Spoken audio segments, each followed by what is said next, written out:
حرمین شریفین میں معتکف کا کھانے کے لیے باہر ہوٹل وغیرہ میں جانے کا کیا حکم ہے؟ چنانچہ حرمین شریفین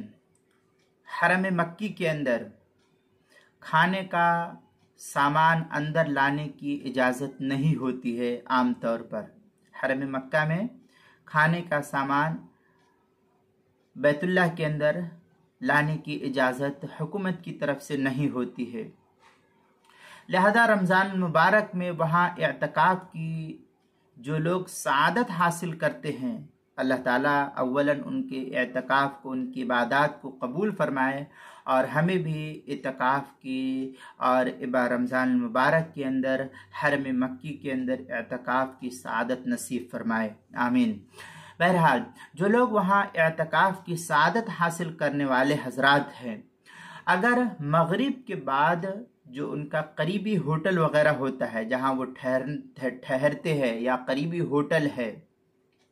تو قریبی ہوٹل پر جا کر کے کھانا کھا کر وہ آ سکتے ہیں،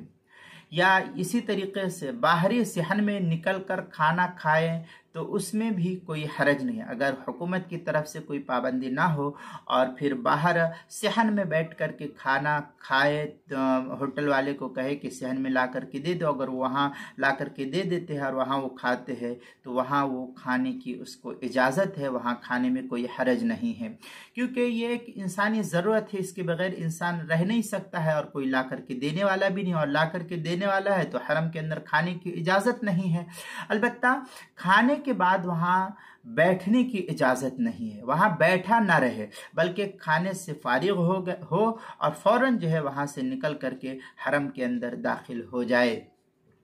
فارغ ہو کر کے فوراً مسجد میں آ جائے۔ وہاں اگر رکتا ہے تو رکنے کی صورت میں اعتکاف ٹوٹ جائے گا، اس لیے اس سے پرہیز ضروری ہے۔ چنانچہ تحتاوی کے اندر ہے، یخرج بعد الخروج للاکل والشرب قال فی البحر ينبغي حمله على ما اذا لم يجد۔ اس طریقے سے عبارت جو ہے تحتاوی علی مراقی الفلاح کے 384 صفحے، البحر الرائق اس کی دوسری جلد صفحہ 303، فتاوی شام جو زکریا بک ڈپو دیوبند کا ہندی نسخہ ہے اس کی تیسری جلد صفحہ 440، فتاوی تاتار خانیہ جو زکریا بک ڈپو دیوبند کا ہندی نسخہ ہے اس کی تیسری جلد صفحہ 445، آئین رمضان اس کی صفحہ 299، کتاب المسائل اس کی دوسری جلد صفحہ 185 اور 146 پر اس سلسلے میں تفصیلی بحث نقل کی گئی ہے، وہاں دیکھ سکتے ہیں۔